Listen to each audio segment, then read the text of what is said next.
बिस्मिल्लाहिर्रहमानिर्रहीम। अस्सलाम वालेकुम दोस्तों, मैं हूं मोहम्मद अरहम नवीद और अरहम नवीद चैनल में आपको वेलकम करता हूं। तो फिर आज की वीडियो का टॉपिक इंसानियत के बारे में है। होता क्या है कि इंसान और जानवर में दो चीज़ों का फ़र्क है और वो है अक्ल और ख्वाहिशात। अल्लाह पाक ने अक्ल इंसान को अता की है और ख्वाहिशात दोनों को अता की हैं, जानवर को भी और इंसान को भी। अब यहाँ पर हमने ये चीज़ सोचनी है कि हमने ख्वाहिशात को लेकर चलना है या अक्ल को इस्तेमाल करके इंसानियत को लेकर चलना है। यहाँ पर मैं बात किसी नशा आवर चीज़ या किसी और चीज़ के बारे में नहीं कर रहा। यहाँ पर मैं बात करूँगा मुआशरे में होने वाले जुल्म व सितम के बारे में। किसी को मारना, तशद्दुद करना, जुल्म करना, कत्ल कर देना, किसी का हक खाना, जो कि बहुत बड़े गुनाह है और गुनाह के साथ साथ इंसानियत को हला देने वाली चीज़ है। तो फिर हमने यहाँ पर देखना यह है कि हम चल किस चीज़ पर रहे हैं, अक्ल पर या ख्वाहिश पर। हम मुआशरे में रहते हुए बहुत ज़्यादा जुल्म व सितम कर देते हैं और हमें इस चीज़ का एहसास भी नहीं होता।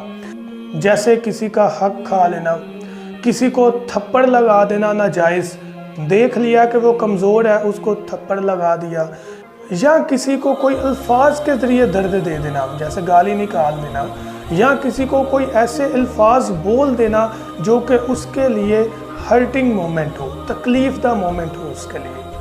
अब यहाँ पर हमने क्या करना है, आज की वीडियो का मैसेज कि कोई भी चीज़ करने से पहले ये चीज़ सोचनी है कि क्या मेरे इस काम से किसी को कोई अफेक्ट तो नहीं होगा, किसी की ज़ात को कोई तकलीफ़, कोई दर्द, कोई हर्टिंग मोमेंट तो नहीं उसके लिए होगा। इस चीज़ को अगर हम देखकर चलेंगे तो डेफिनेटली हम इंसानियत की लाइन पर आ जाएंगे कि इंसानियत कहा किसे जाता है।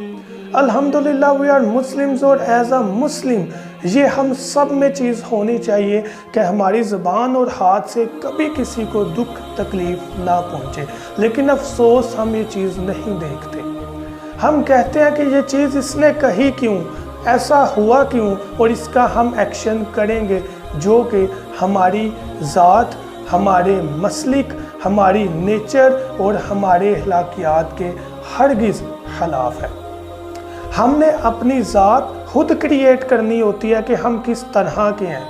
हम लोग अफसोस के दुनिया की ज़ातों में पढ़ चुके हैं बजाय इसके कि हम इंसानियत की वाहिद ज़ात बनाएं, कि इंसानियत सबसे वाहिद ज़ात है कि जिसके दिल में एहसास पैदा हो गया कि जुल्म और रहम दिली में फ़र्क है और जुल्म नहीं करना, रहम दिली पर चलना है, तो डेफिनेटली मुआशरे में बहुत ज़्यादा बुराइयों से हम बच जाएंगे। और शायद एक ऐसा वक्त आ जाए कि हमें ये कोर्ट, हमें इन जेलों की भी ज़रूरत ना पड़े। लेकिन ये तब होगा जब मैं और आप इस चीज़ से बचें और ख़ुद को इस चीज़ से बचाने की हर मुमकिन कोशिश करें कि यार मेरी ज़ुबान और हाथ से कभी भी किसी को दुख तकलीफ़ ना हो। जाने अनजाने में हमारे से अक्सर ऐसी चीज़ें हो जाती हैं, मुझसे भी हुई होंगी। अल्लाह पाक मुझे और आपको माफ़ फरमाए और अमल की तौफीक अता फरमाए, आमीन। तो आज की वीडियो का जस्ट यही मैसेज है कि अगर हमारे से ऐसा कुछ हो गया है तो हम उससे माफ़ी मांगे, उस बंदे को मनाएं जाके। अगर हमारे से जाने अनजाने में हो रहा है तो उससे रोकें, वहाँ पर ही खुद को रोक लें और आने वाली ज़िंदगी में उस चीज़ से हरगिज़ दूरी इख्तियार करें और अल्लाह पाक से हदायत के लिए दुआ करें। अल्लाह पाक मुझे और आपको अमल की तौफीक अता फरमाए, आमीन। Thank you so much. दुआ में याद रखिएगा। अल्लाह हाफिज़।